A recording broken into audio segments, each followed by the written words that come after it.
Hi, this is Scott Wilkinson, host of Home Theater Geeks.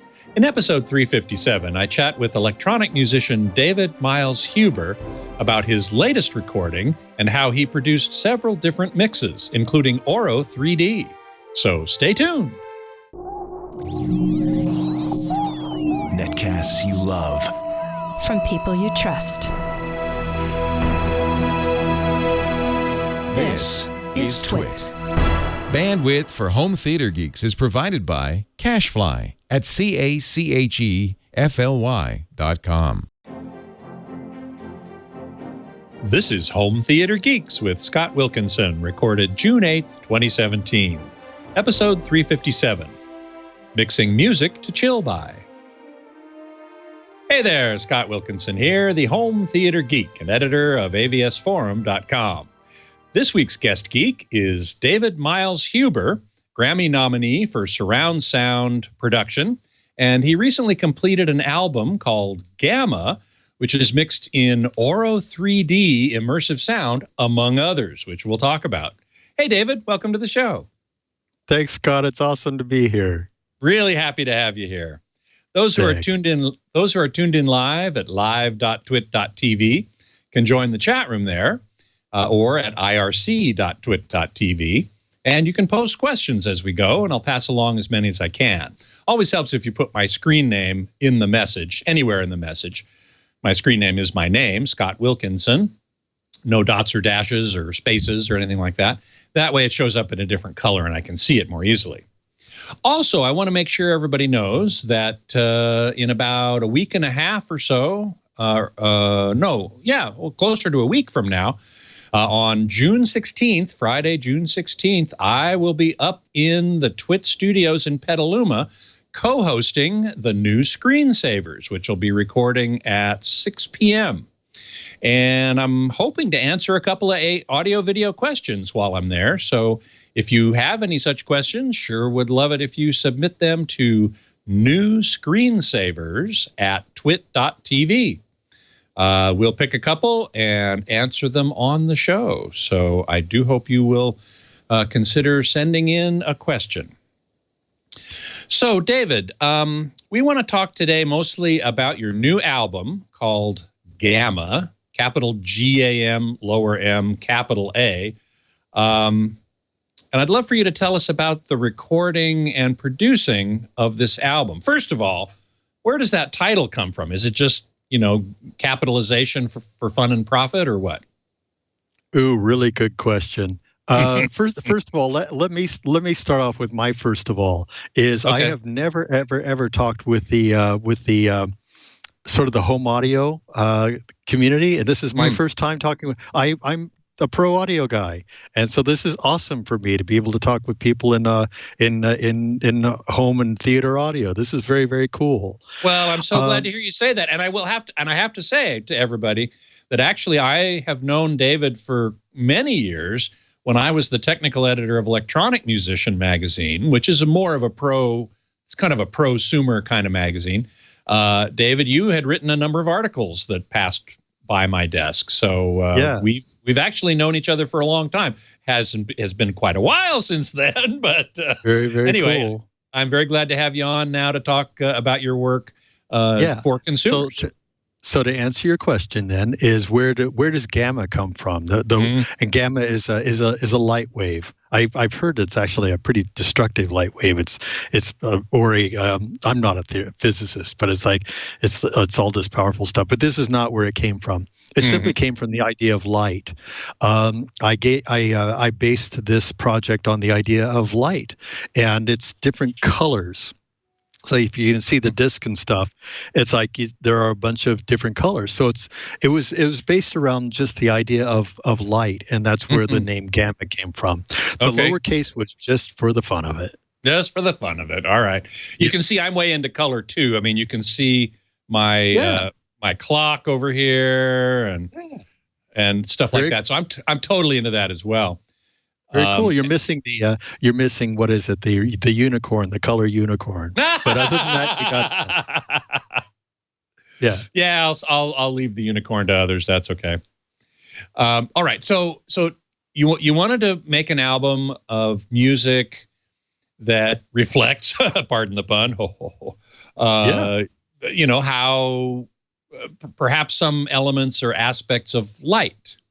So Exactly. how'd you start conceiving it? How did you start working on it? Oh boy, here comes the really interesting stuff. Is a lot of this stuff came from earlier.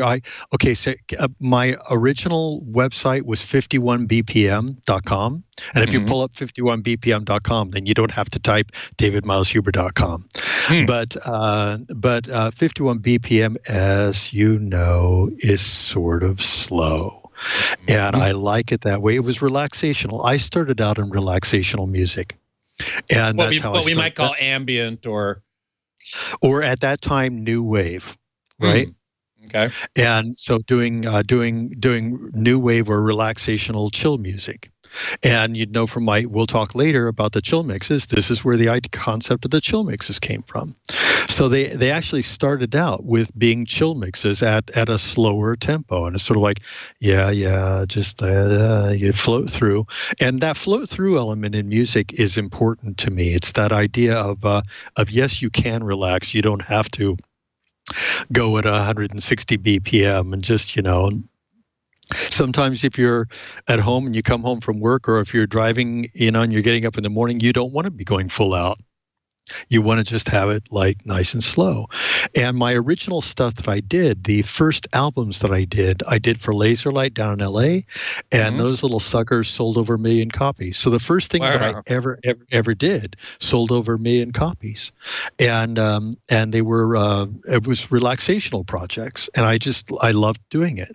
And and I have some gear here, hardware gear that just loves to go at that slow tempo, and really, really lush and beautiful. So I have a lot of my equipment is hand-picked for that lusciousness at slow speeds, and that's where the basis of it all comes from. Is it starts from those chill mixes, really. If that sort of helps answer your question, which I forgot by now.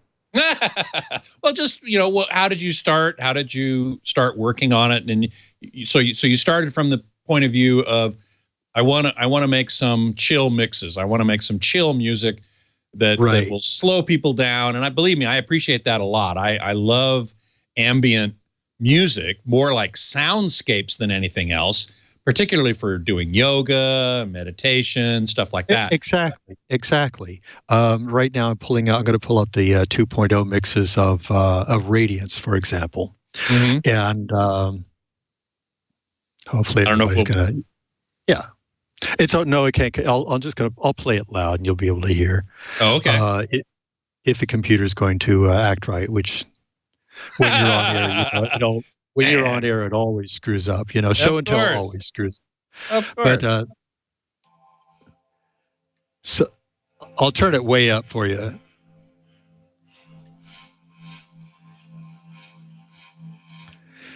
So we're only going to hear it through your headphone there. I know.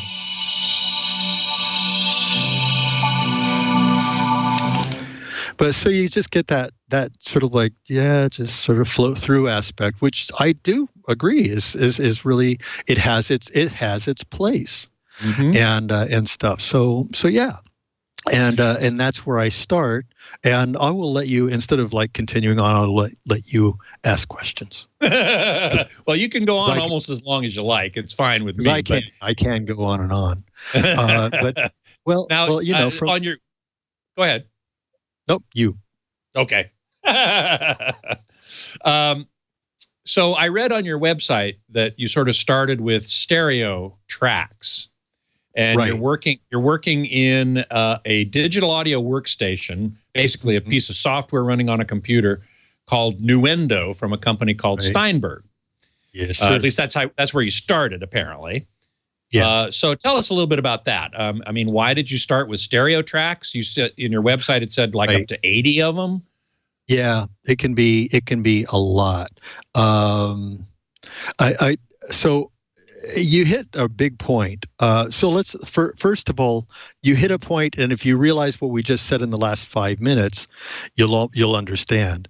It's relaxational music. What comes from that? It comes from nature recordings, from instruments, et cetera, et cetera, et cetera. And what what is one thing that you can pull out of that is space. That idea of space. I mean, there's that concept of space music and all. But anyway, that idea of atmosphere and that space comes from a at least a stereo spread. And it starts from a stereo spread. So, you have a synthesizer. That synthesizer has two outs. Are you going to record one out? No, you're going to record the two outs. You're going to have it be stereo, right? Of course. Because the synthesizer actually can pan its sound between the two outputs. It's got a stereo output. Exactly. And so the sounds that it makes, it's creating already a stereo mix of itself. Exactly. And then you go further. So now now you get into something which all of a sudden gets weirdly esoteric, and it's esoteric for no reason whatsoever. And it's true. It's that idea of stereo recording, of putting a mic out. If you're recording a guitar, I will always put out two mics in what is called XY, which is in this fashion where it's like, and you're picking up the left from this side and the right from that side, and it's XY.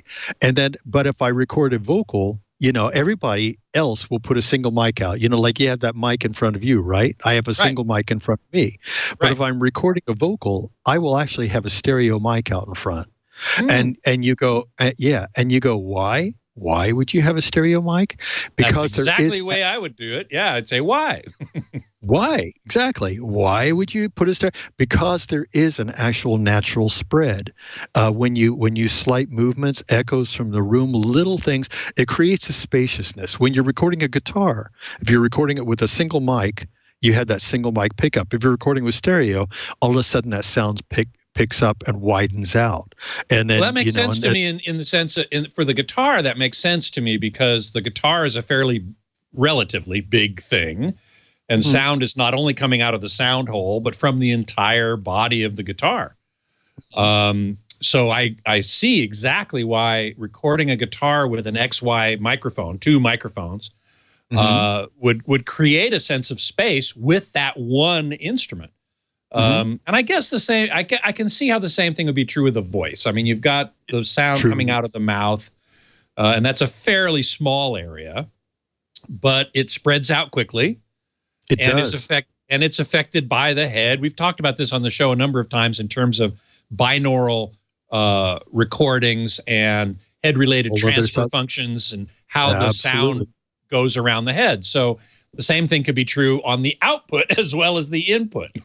It's true, and it's really subtle, but it's there. And when you listen and you have a single mic, it's like pinpoint, and you put the stereo and it spreads out. It's not like wild, of course, not unless you're not unless you the head shaker and all that stuff. But it's which then you wouldn't want that. But anyway, so that stereo idea with the hardware sense, with the mics, with the nature recordings, which I actually do put nature recordings into the mixes, with everything, there's this stereo spread. And I think that's one of the things why, with getting into surround, one thing that might really interest you, Scott, and the listeners, is the idea that I do not pan at all. Really? No, there is no panning in my mixes whatsoever at all. So in other words, each of the stereo tracks that we've been talking about, stereo mic on a guitar, stereo vocals, stereo synthesizer, those are all two audio channels, and they're panned hard left and right and just leave it there? You just leave it there, and but the thing is this is where you get into the idea of 80 tracks, because you have a lot of different things. I have things from different instruments coming in, and if you ask me, do I have a process? Do I have this grand scheme? The answer is hell no. It all just happens from intuition. I do everything from intuition, and and so you get all these different stereo tracks, which one thing will answer another, and you get all this counterpoint all over the place. And you end up with like so many counterpoints that when you put that over the surround mix, it's really intriguing and really interesting. And that's this is if I can continue one thing further, Scott. This is why I'm 4-time Grammy nominated, and this is what sets me apart from a lot of mixers. I know maybe 6 mixers in the world who mix the way I do. And so what everybody does is, everybody goes left and right, and then maybe a little bit of center, and then, then maybe reverb in the rear, right? And to me, that is a complete and absolute waste. What I literally go for it everywhere, all the way around. It's like I basically mix bold.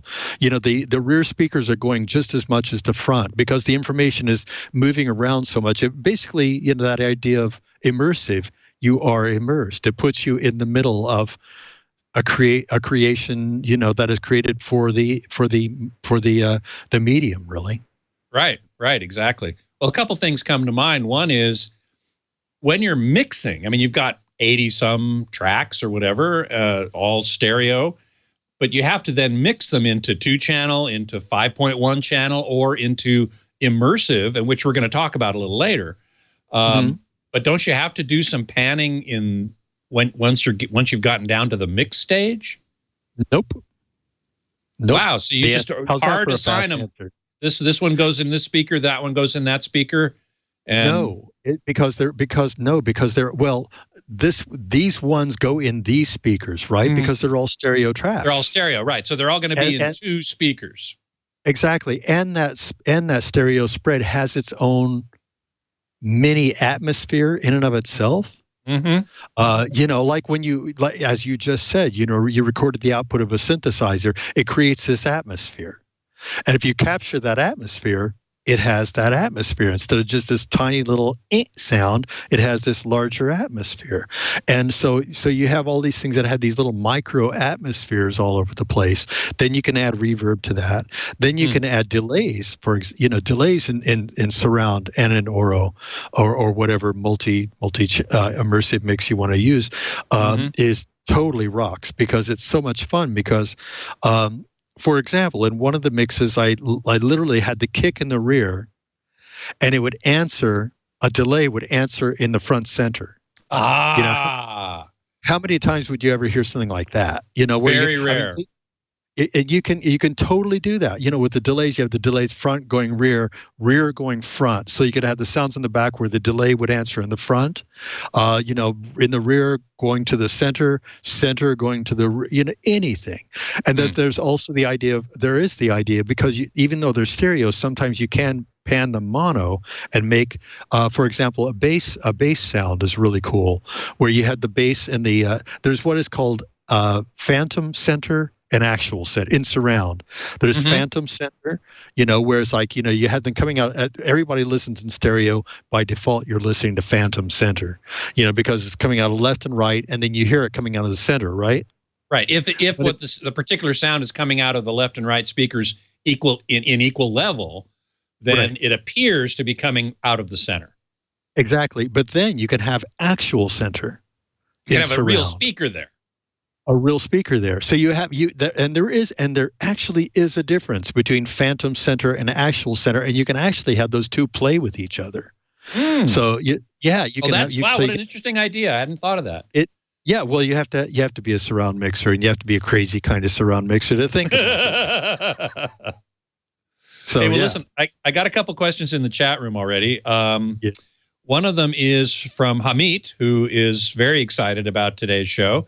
And he has a stereo mic, an Audio-Technica AT8022. And he wonders which one you have. You've said you use 2 microphones and an XY. Do you ever use a stereo mic? I myself have a Rode NT4 that I use sometimes. Do I actually pull it? It's too much to pull it out. It's in the big box. That's all right. Don't worry about it. It's a big mic. But yes, I do have a stereo mic. I don't have that many need for mics, because if I have a need for a mic, I'll go to a recording studio and use their mics, right? Mics can be very expensive. Exactly, and I just don't need mics. But I have my one baby, which is it's an MXL tube mic. and it's sort of a high-end puppy that really rocks and works in all sorts of applications. But if and again, regarding microphones, there are two ideas with mics. I say, like, one I call the Alan Sides approach, where Alan Sides is a mic collector from, he has $1 million mic collection and stuff, and has every single mic for every single, he has a microphone for a certain kind of cricket or something, right? Yeah, right. He's actually been a guest on this show. Well, there you go. I mean, and then there's the other side of it, which is the cost-effective one, whereas you get a good pair of mics, or good 4, maybe 2 pair of mics that work in a wide range of applications, and that way you don't have to spend, you don't have to hawk the car to buy all sorts of microphones. You can have just certain pairs of microphones. I always obviously I do things in stereo. You do pairs of microphones,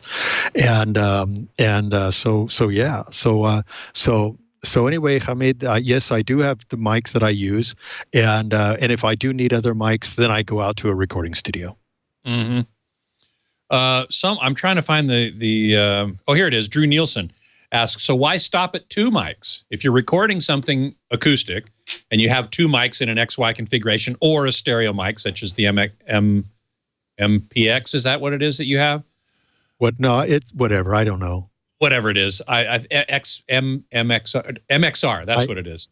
Oh, it's MXL, but anyway. MXL, whatever. Anyway. So why stop at 2? He's right. He's absolutely right. Absolutely right. And this is where, in this case, I would, some people want to have fun. I can tell you guys want to have fun. I've got a very smart audience here, so. this is good. This is good. All right. Creating space. The final frontier. Exactly. Okay, let's take how crazy do I get? And this is reality. Okay, where's trying to find the best place to start? Let's see. We have a guitar, and we have an electric guitar. And somebody could go, okay, I'm going to put a DI, which is a direct injection, a direct output of the guitar going to a track. So you record the guitar direct.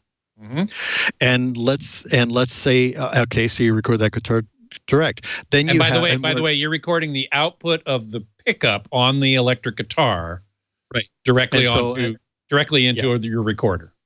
Yeah. Now let's move on. So we have that. Then we have 2. Then we might put 2 mics on the amplifier at a foot. Whatever. So on the amp, out in the studio, right? So you might have 2 mics, one on center, one off, or a dynamic, and whatever. Then you might, or you might have a single or a single mic on the amp at a foot to 6 inches to a foot, and then you might have another microphone further back, say at 6 feet to 8 feet. So which would pick up more of the room if there is any room sound at all. Which there will be, hopefully, if it's a decent room. And then I actually go as far as recording a room mic, stereo room mic. So a single guitar, it's like you get the direct, you have the close mic amp, you get the semi-distant, and then you get the actual room mic in stereo. So if you're mixing in surround, you can actually take that stereo pickup, put those in the rear. Then you have a big room sound. So you can do all sorts of things with all of this. But then let's go further. Then there's the idea of room simulation. Speaking of Alan Sides, back to Alan Sides again, with Ocean Way. So there's the Ocean Way plugin on the Universal UAD2, on Universal Audio's UAD2. So there's a plugin which will simulate his room. So now if you have so you can take that pickup, that direct, the actual whatever, and then you can put the Ocean Way in the rear speakers if you want to have that, or in the stereo if you're mixing stereo. It doesn't matter. You're creating this sense of space and stuff. So and then again you had the direct pickup. now on workstations, on DAWs. There are plugins where you can simulate amplifiers. So you can choose your amp, choose your speaker, do all that stuff, and you could do that in the box. I mean, it just goes on and on and on and on, and it's really quite cool because when you get to the mix, there are a lot of things you can play with in the truest sense of the word play. This all reminds me, getting back to your latest project, Gamma, of something that I read on your website about adding the drums. You did that at a studio called London Bridge Studio in Seattle, right. And we actually have a picture of London Bridge Studio there that we can show people if we can find it. There it is. Yeah, and it's an old beautiful 1980s Neve, yeah. Neve console, beautiful. Now, you recorded drums there in particular for this album, and we have a picture of setting up the drums, and I'd love for you to talk about that a little bit, but I also wanted to make sure that everybody understood that one of the other pictures I sent up there was called Quad Mic, which is actually, I believe, correct me if I'm wrong, but as I recall, that was your room mic. You actually recorded the room. I did. In quad, in 4 channels. Yep. So tell us a little bit about this whole drum thing that you did. Well, I mean, it's an electronic project, right? And so there are all sorts of electronic drums, and everything's timed perfectly, and everything's, hopefully not. I try to keep as organic as I can, and so I don't sit there working and making everything absolutely perfect. But when you do live drums, and one thing is, whenever I use a drummer, I never use drummers. I always use percussionists. What's the difference? Yeah, one is dum dum dum, whereas the other is a percussionist is more of like the idea of something belongs here, but some things may not belong there. Let's add this. It's the idea of nuance, of working more than just, a rock drummer flailing around, throwing as much as he can at a kid, right, which would destroy everything. So and I will often be out there conducting the drummers, like add this now, add that now, hold back, chill out, all right, calm down, take a pill, and then then you come back in. So but the drums add a sense of life, of course. It adds a sense of a human to something that is otherwise.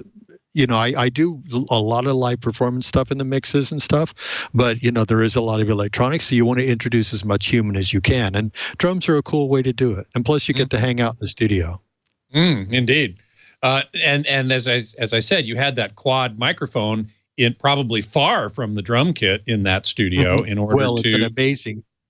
It's an amazing room because that room is known for its renowned for its drum sound. Excuse me, because it's like who didn't record there in the grunge stuff in the 80s? They all did. Okay. It's like they all. This is Seattle after all. Excuse me, it is Seattle after all. And so so it's known for its drum sound. So you're going to use that room. Yeah. Reverb Mike in the chat room is asking, isn't this what you're doing kind of like Larry Levine and Phil Spector's Wall of Sound? Whoever Larry Levine is, and I don't know. I'm just doing my stuff. I don't try to do anybody's sound. I just do what I do. Well, yeah, certainly the Phil Spector Wall of Sound is a fairly well-known thing that he did. Actually, that's a problem that I have. As the wall of sound, it's like often my partner will say, back off, not so much, pull things back. Because sometimes you can create this wall of sound, which is simply overpowering, and you just want to back off and let areas chill out and stuff like that, and let it tell its story. So, if I'm creating a wall of sound, then all of a sudden I start getting into trouble. Right. Okay. Well, I wanted to talk a bit about how you recorded this project in a variety of locations. We saw the London Bridge Studio, which is in Seattle. There's also your home studio called Raven Bear, I believe. Oh, I just called it that. But yeah, I have. But yeah, what the hell? It's like And I think is that where you're sitting now? Yeah, well, we're in the Northwest. Yeah, this is your that yeah, and you That see my picture there. babies, my PMCs, which I'm a PMC man, and Those are the speakers. Those are the speakers, by the way. yeah, and those are quite the babies. And I was like, I got those, and then I'll never need another pair of speakers ever again. I'm done. But are those powered speakers? Active speakers? yeah, they are, and they're pretty. Oh my God, I don't want to talk too much about them. They're they're oh my God. That's all I will say. All right. Yeah. Now, you also did some work in Berlin, Germany, and we have two graphics here. And I want you to explain this, because when I got these graphics, I didn't understand. They're in a hotel? One is the Enhau Hotel. Exactly. And you pronounce that well, actually, I think they call it now. And every American will say Enhau, and they say now. It's like, what the hell? Okay, but all right. The silent H, all right. Who cares? Who cares? Because it's always confusing. Now, how can there be a studio in a hotel? I don't get that. It's amazing. Do you have that next shot? I think so. Oh no, there's a. Oh no, not.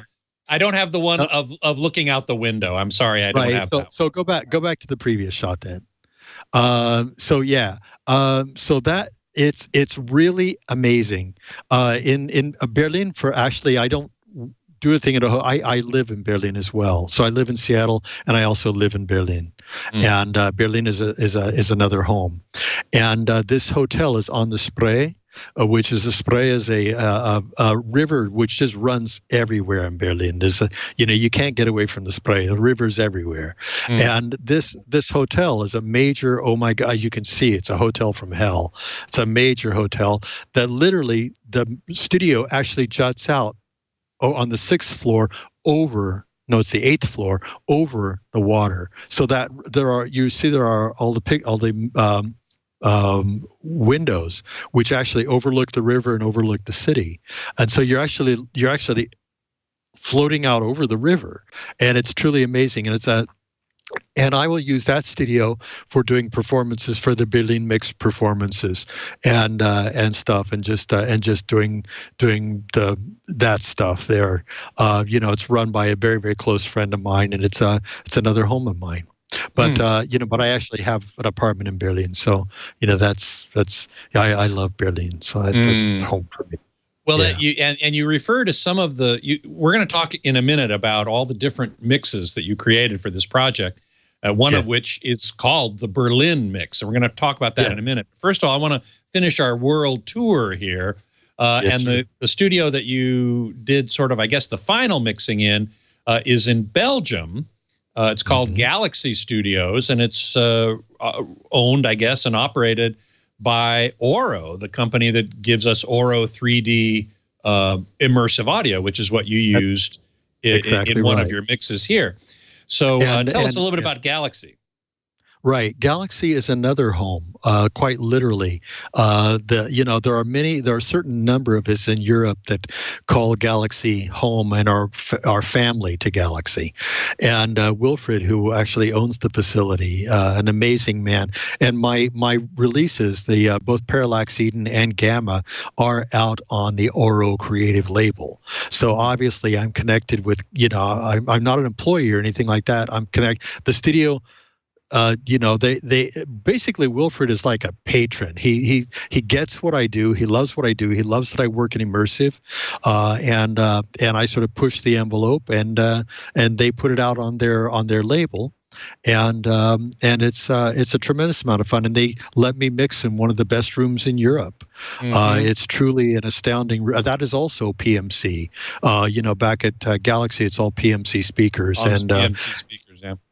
Yeah, if you go back to the picture, if you would, and so the big console. Do I use that console? Absolutely not. It's a great big monitor control. I do everything in the box, of course. In the computer. The computer. It's just too difficult. It's just impossible to do. I've tried doing my mixes on a big board, and it always ends up being super inferior. But don't you need some sort of physical control surface to actually manipulate sliders and what have you? You don't need to manipulate pan pots, obviously, because you're not panning. But Right. But they're stereo tracks, so I just do I'm a mouseketeer. I use mouse. I have to. Yeah, I use them. Everybody tried to get away from mice. It's like I can't find anything that's remotely better than mice, except for here. I have. They're both touch screens. These are both touch screens that are. Wow! So look at that. Just and stuff. Yeah. I mean, is your control surface the lower screen there? That's mostly your control surface? Okay, it's not completely set up yet because I haven't installed the software properly for the Raven, which is part of the Raven Bear thing. I have two Ravens in this room. It's a funny story. What are Ravens? Well, birds. Oh, the actual bird. They're birds, Scott. No, I'm joking with you. Because you go, what are ravens, and the answer would be completely meaningless. These are both Raven controllers, and then I have a Raven keyboard over here, which is the first Deutsche Raven into the U.S. And so I ended up with all these Ravens around. So Ravens had to be part of the name, right? I gotcha. All right. Right.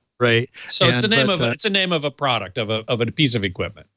It is, but it's a touch controller that is designed for workstations. And so here again, let me bring up So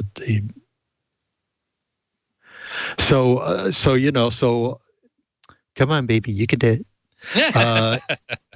And so come on, baby, you can do it. 3, 2, 1. Thank you. So here you have your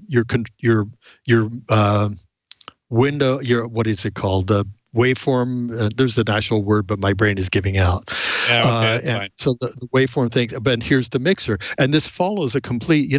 It's hard to see on your thing, but here's the mixer thing. So you can, once I get the new software done, you can control everything completely with your hand. You can put 6 fingers on it, all that stuff, and do everything and see. Fly all over the place, and it's really, really quite cool. But this layout is a traditional console layout, mixer, waveform screen, right? Right. So you'd be amazed that nobody uses this layout. I've only met a handful of people who use this layout. It's like, hello, it makes perfect sense. So when you go to Galaxy Studios in Belgium, you're not using their wonderful console. You're using this system that you just showed us a little bit of. I am. It's much simpler. I'm just using the mouse. And we load it onto their Macs and stuff, and off you go. So so yeah. Okay. Yeah. Well, listen, SoCal Ray Jr. In the chat room is asking something here. You obviously recorded or mixed this new project and the one before, as you said, in Auro 3D, which is an immersive system along the same lines as Dolby Atmos and DTS:X.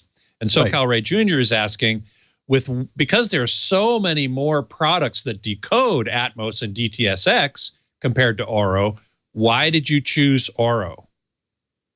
Well, SoCal Ray, because I'm mixing in Galaxy Studios, really. It's like they invented Auro, and I'm going and they wanted the Auro mix on the stuff, and it's on the Creative Auro label. So I'm going to do it in Auro. That makes sense. Of course. Yeah, I mean, and as far as I'm concerned, that does not preclude the idea of not doing, in the future, not doing a Dolby Atmos mix in addition. I think it makes a lot of sense. A good friend of mine, Morton Lindbergh, Morton does stuff, with the Auro, with the Atmos, with the, all the different things on the Blu-ray, and has the different ones. That makes perfect sense to me. But but they're trying to get content out, and I'm happy to help them get the content out. And also mixing in Auro and the Atmos, they're entirely two different animals.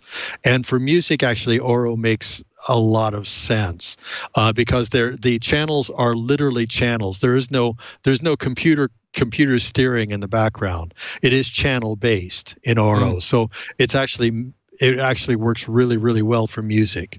So it made perfect sense to me. Well, especially if you're not doing really any panning. Because with object oriented like Atmos and DTS:X in its in its origination software called MDA, multidimensional audio, you can pan things around and the objects move around, but you're not doing that. And in fact, what you're doing does sound more channel-based, which means that Auro would be more appropriate for what you're doing. It's true. It's true. Yeah. There is no mouse flying across the room or something like that. So even though you're a mouseketeer, yeah. When I get angry and no, I'm joking. Yeah. Okay, well, I want to talk a little bit about the different mixes because you have the music on this album is in 2-channel, 5.1, and Auro 3D immersive. Not only 9. that, 1. it's 5.1, yeah, and 9.1 is Auro 3D, some often called. Not only that, but you've got what you call the original mix, the Berlin mix, and the chill mix, which are amazingly different. I want to play 2 clips here, which are one of the tracks from Gamma called Lumina, right? Mm-hmm. Okay, so here's the original mix. We'll just play a half a minute of it.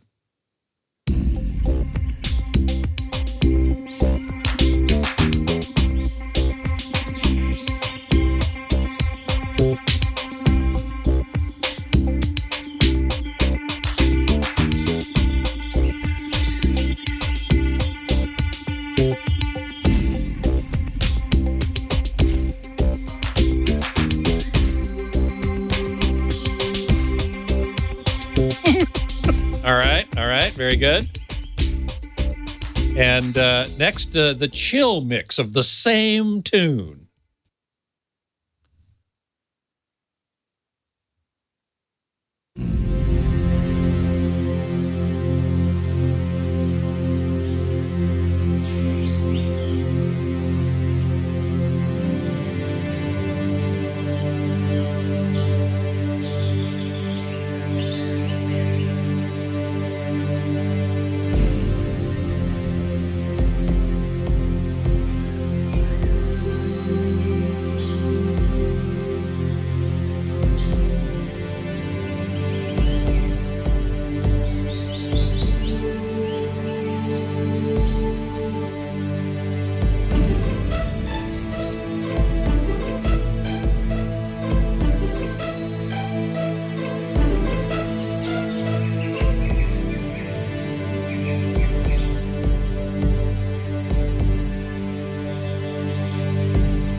All right, very good.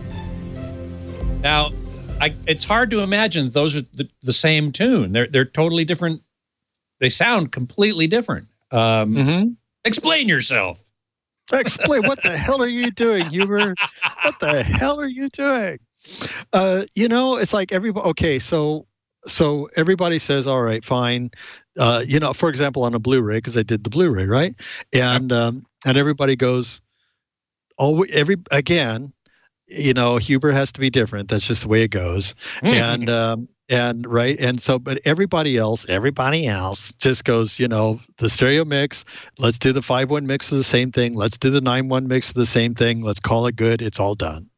And of course I went and I go, why? Does that make any sense whatsoever? You're getting the disc. It's like, and there are all these different ones. I do different mixes. Let's introduce the different mixes. The one thing on the Blu-ray is, of course, all the timings have to be exactly right for the same ones to go from the different streams. But you get those timings right within that, boom, you can do anything you want. And so in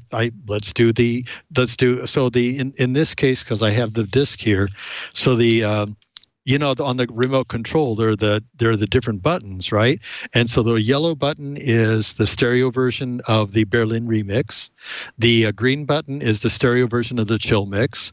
The red button is the 5.1 of the Berlin remix, which, by the way, wish me luck this year. I'm entering it into the Grammy nominee process. Oh, best of luck. Absolutely. I've gotten 4 nominations before. We will see. Although I think that a bunch of Beatles stuff is up this year, which means you have no chance in hell. But And then there's the blue button, which is the 9.1 Auro mix of the original mix.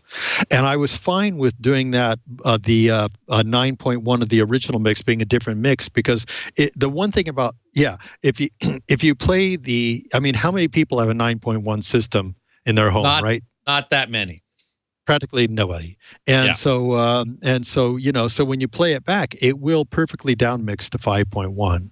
It actually doesn't downmix. It just automatically, it does its thing, and it just comes out being 5.1. So there is no computational process. It's really simple and straightforward. So it actually plays back in 5.1. So you have two different 5.1 tracks, essentially, unless you happen to have a 9.1. Unless you have a Ferrari from hell, right? Well, this was SoCal Ray's point. That not very many people have Auro systems or an AVR or a pre-pro that can decode Auro. More people, but not to worry. This could change. Yeah, it'll play back in 5.1. It plays back in 5.1 just fine. Yeah, So yeah. Okay, all right. And all those streams are all on the Blu-ray. Yep. But as you saw, you just had the screen up and stuff. So I actually put the different mixes on. I use Bandcamp, because Bandcamp rocks. Bandcamp is really awesome. I sell my music through Bandcamp stuff because their coding is really, really rock solid. A lot of the music sites you'll go on and things just break and doesn't work, and their coding is really solid, and you can add additional material. So what I did is when you buy each of the mixes, and I do have them separately for sale as different mixes. For example, you buy the Berlin remix. You get the stereo mix, but you can download and it's $24.96. You can download 24.96 FLAC. You can download in all these different high-res file formats. Bandcamp just doesn't care. It'll do it properly, and so you get the high-res stuff. But you go on to the additional material, and I have the actual 5.1 mixes in FLAC, and 24.96 FLAC are on there as well. So you get all these mixes. I worked my butt off for them and stuff. So. And it was a lot of fun, but a lot of work. I'm sure, especially if your every mix is new and different. That takes some time. Yeah. Hamid asked early on, and I wanted to kind of wait until we got to this point. You just mentioned 24.96 high-res audio. He asked, what sample rate and bit depth is it at? We just answered that question, 24 bits, 96 kilohertz. And I wanted to ask you how you felt. I mean, obviously you think that high-res audio is worthwhile. There are those who don't, who say that 16-bit 44.1 is perfectly fine. It captures everything you need to capture. Why do you need to go higher than that? Okay, you're talking to the right guy. This is a horribly hard question. It's like, I want to use all sorts of expletives and just break out into expletives right now. Just remember, this is a family show, so exactly, yeah. And therefore I didn't. Thank you. Yeah, but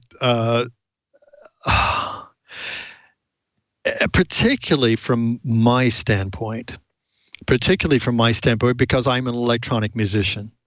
And what do electronic musicians do? They create libraries, often loop libraries. I'll have loops, I'll have original material, I'll have MIDI stuff, I'll have all sorts of things mixed up, but there is a library.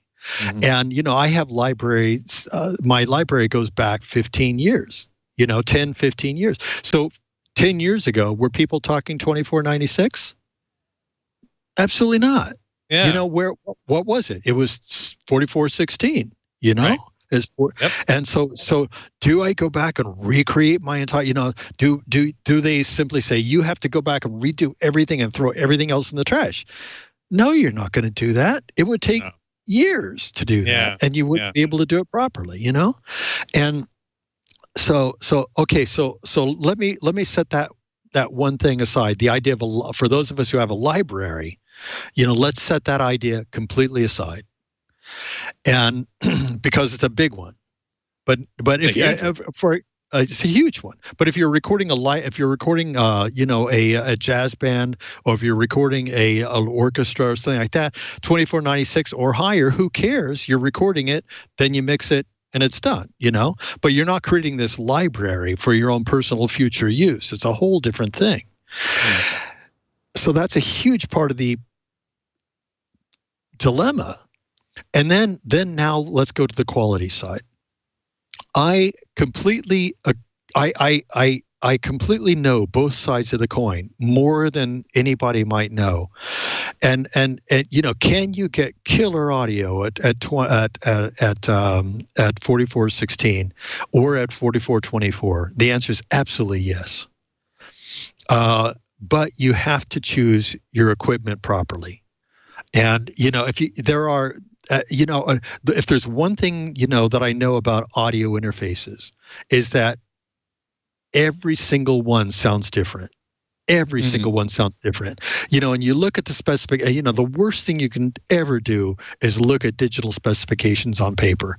It's just you never look at digital specs on paper, because digital specs always lie. There is no exception. It'll always lie. And you have to hear it. You have to hear it. And so my interface that I'm using, I'm using a Steinberg interface because it's so multi-dimensionally, multi-channel, multi-output friendly, unlike most. And also it just sounds awesome. But I got their new interface. I got the new interface, and it turns out that it doesn't work as well as the old one. So I sold the new one and got the old one back. I had to eBay my old one back, and stuff. And so I went back a generation to a one that works better for me. And I super hand choose these things. Right. Based upon what they sound like, as well as what their capabilities are. Exactly. And always, it's like I'll always take sound over capabilities, but when it has sound and capabilities, yeah, baby. And a lot of the new ones are just like, don't even want to talk surround at all. It's like people who do gaming, people who do films, people who do that. It's like they don't even care they exist. It's like so stupid. Anyway, don't get me going. And so, right. And so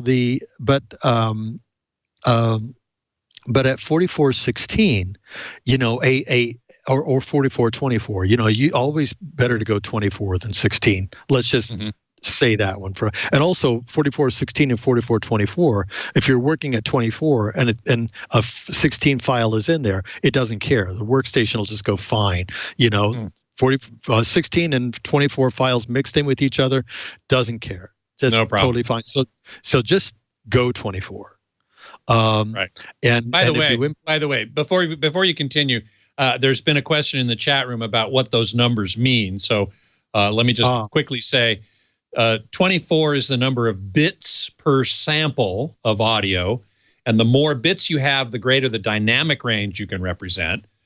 And the 96 or the 44 is actually 44.1 is the sampling rate. Somebody asked about it being the upper limit of the frequency, and it determines that, but it's not that.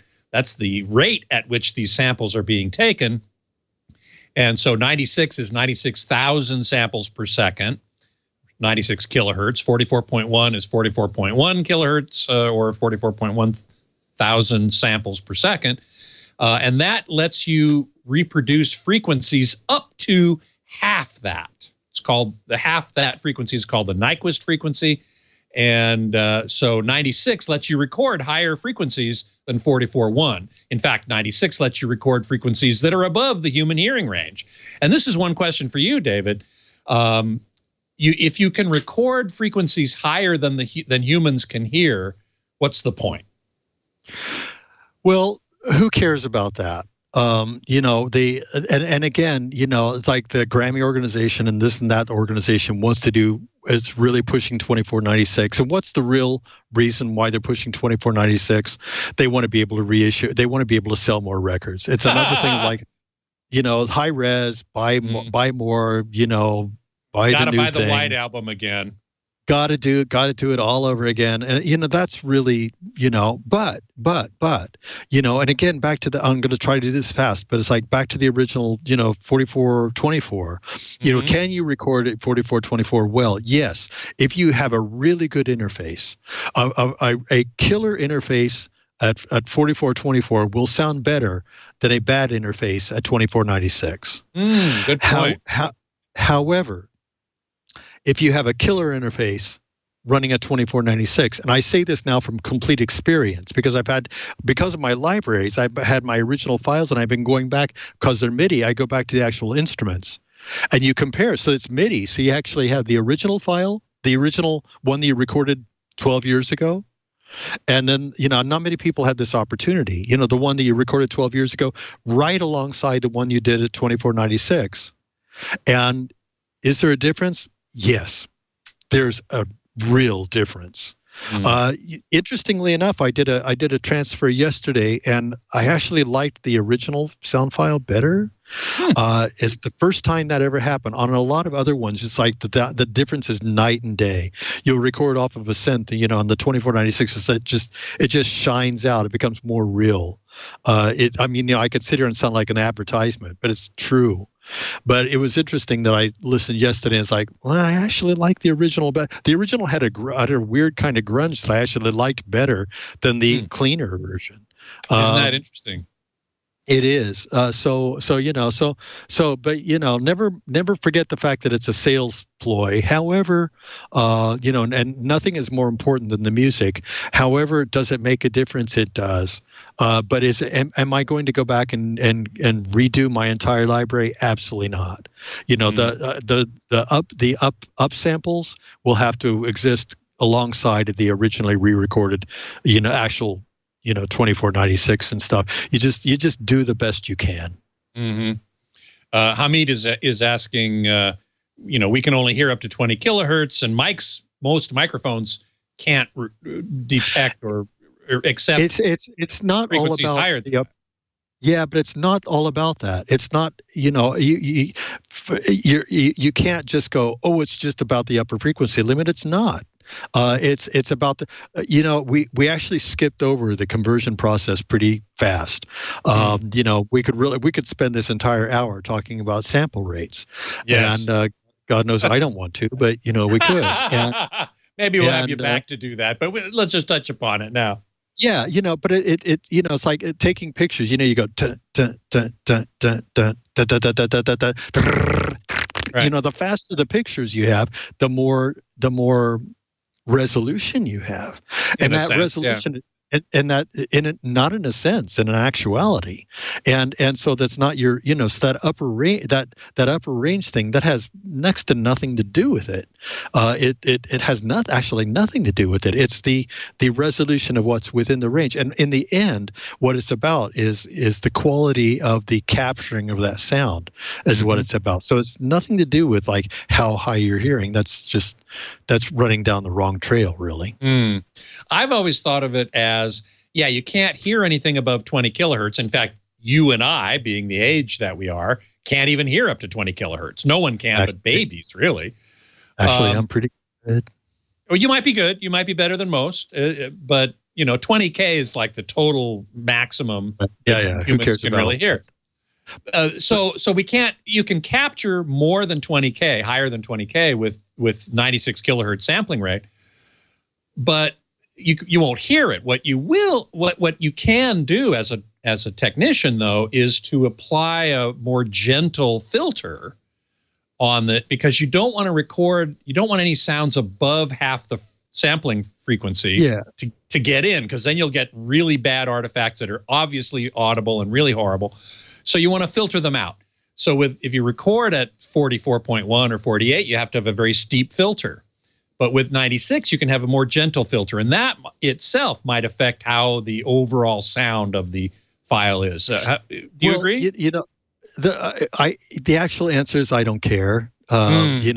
I really don't care. It's about, the actual what kind of thing. geek are you anyway? I don't. I don't care what it is. Yeah, what it is how does it sound? And and is there a difference? And the difference is, I'm completely the naysayer. I have held out for years and years and years and years until I started doing it, and then it's like, oh my God. There's a huge difference. And sonically, I'm not sitting here worrying about the numbers. I'm not sitting here calculating. Who could care? But sonically, there's a big difference. And that in the end, that's the bottom line. Yeah, I agree with you. That and everybody else pressuring the hell out of me to come on, Dave. I have to mention to you, I did an informal experiment on AVS Forum a couple of years ago now, where I got 3 recordings from Mark Waldrop at AIX Records, who's a very, very smart, good engineer. He's been on the show a number of times. Yeah. And he records everything at 2496. Yeah. So I got 3 tracks from him at 2496. We very carefully downsampled them to 1644.1. Yeah. Within a 2496 envelope, so that when you looked at the file on a computer, it would look like it was 2496. I labeled them A and B. And I let anybody who wanted to download them, play them, and tell me which one they thought was the true high res. And I said, also, when you send me your results, tell me what kind of system you have. And I could tell from that whether the system was capable of reproducing frequencies above 20K, was really mostly what I was looking at. Of the systems, of the people who sent back their results, and they did not have high-res audio capable systems, that is, their systems couldn't go above 20K, their correct rate was right around 50%. As you would expect by chance. It's true. Of those, but of those who had true high-res capable systems, speakers and amps and everything that could go above 20K, their correct rate was 80%. Wow. That's pretty cool. That tells you something. Now, it's not scientific. It was not statistically significant. I think I had 50 or 60 responses total. So, it was just a fun experiment. But I found that very telling. Yeah, it really is interesting. So it really is, and it's also the reverbs and stuff like that. Everything has to work harder. Of course, the system has to work harder. You get like you said, you get 80 tracks going, and you get all the effects going, and everybody has to work harder. But still, in the end, it's a really, really cool thing. And also, I suffer from I don't suffer from geekdom, but I do suffer from perfectionism. It's like we can always make this better, always make this better, always make, which can just drive you into the ground if you're not careful. And so, that's the one that I have to worry about. But it's like, and that going back to the mixes and up doing them to 2496 was quite the journey, really. And it was quite cool. A hell of a lot of work, but I'm glad I did it. Yeah. Well, it's a remarkable achievement. I look forward to hearing the whole thing in an Auro room with the immersive sound system. I haven't heard it there yet, but I certainly intend to, because I love chill out music, and you're doing some really wonderful stuff there. And make sure you do the Berlin remixes. Those are the ones that yeah, that's right. And I wanted to just touch upon that briefly. The Berlin remixes. What's special about those? Why did you call them that, and why did you create them? Well, it's Berlin is known for dance music, and it's an actual step up. There are actual loops that I put in, and I go into I'm not wearing this because of but it's just because it goes into Ableton Live, and so the actual mix is we'd have to probably longer than we have time to answer, because this one's a long one in and of itself. It's a process, again, that nobody else does. And the wonderful thing about Ableton Live is there, you put a room full of 20 people, and they will all use Ableton Live in a different way. I love that. Mm-hmm. And again, I am no exception, but I go onto the iPad and you can actually perform it live. We actually have a picture. We actually have a picture called Ableton that we should be able to see here, and you could tell us a little bit about that. Yeah. So they're on, on the left hand side. So on the left hand side is the screen, and so on the right hand side of this screen. No, stay right there, dude. You're doing just fine. On the right hand, where you see the white ones, you see the white tracks. Those are the actual continual tracks of the original mixes. And then on the left of literally the original mix, and then on the left hand side of that screen are the different color ones, and you get the color, that's where you can see you get the names and stuff, and you see those on your iPad, and you can actually you literally perform it on a stage in the studio, however you want to do, and and there's that was the quickest thing, but it's really quite complicated.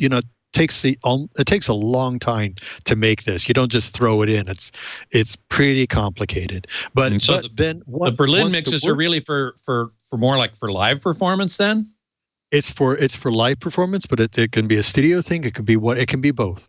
And you can actually perform it in 2.0, 4.0, or 8.0. So if somebody said, Dave, you have a performance in 2 hours and you have a performance in 10 minutes in 8.0, I'll be going, okay, I think I can do it. And and it's sort of nuts. But then then you get the iPad.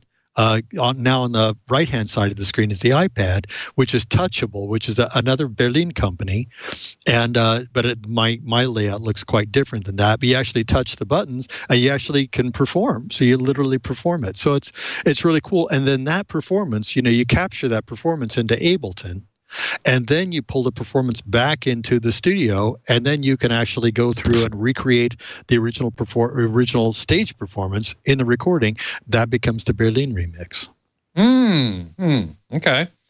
So there's a ton of different ways to listen to your music, which is one of the things I find so fascinating by it.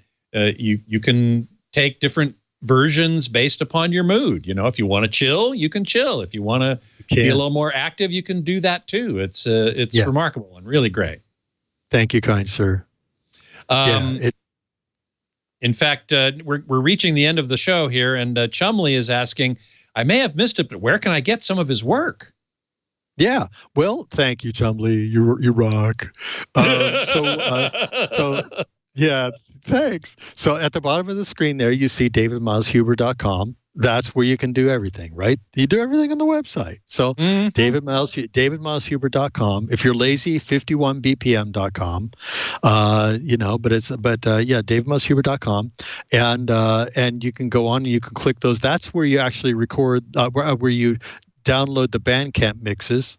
So you do the Bandcamp stuff. I will tell I put $25 on them on each one, but each one actually contains, when you buy the stereo mixes, you also get the 5.1 mixes all in high res.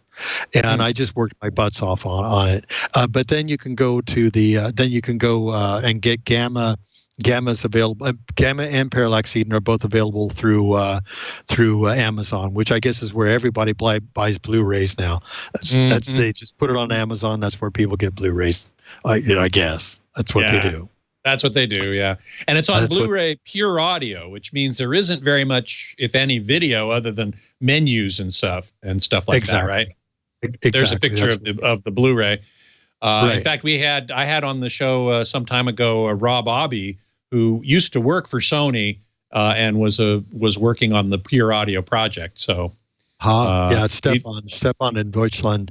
Yeah, so Stefan created the Pure Audio thing, and so it's really quite cool. You just put it in, it's just a audio player, a high-res audio player for Blu-ray. Yeah.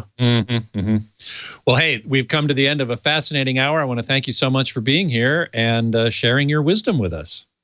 It would be fun to come back and cause trouble. I think we have a lot of fun. Excellent. Yeah, we got so much more to talk about. So absolutely. Yeah. I'll have you back. Be happy to do that. Thank you everybody for taking the time and listening to me go on and just an absolute blast. It's fun with you guys. It's great. Good. Thank you so much. That's David Miles Huber.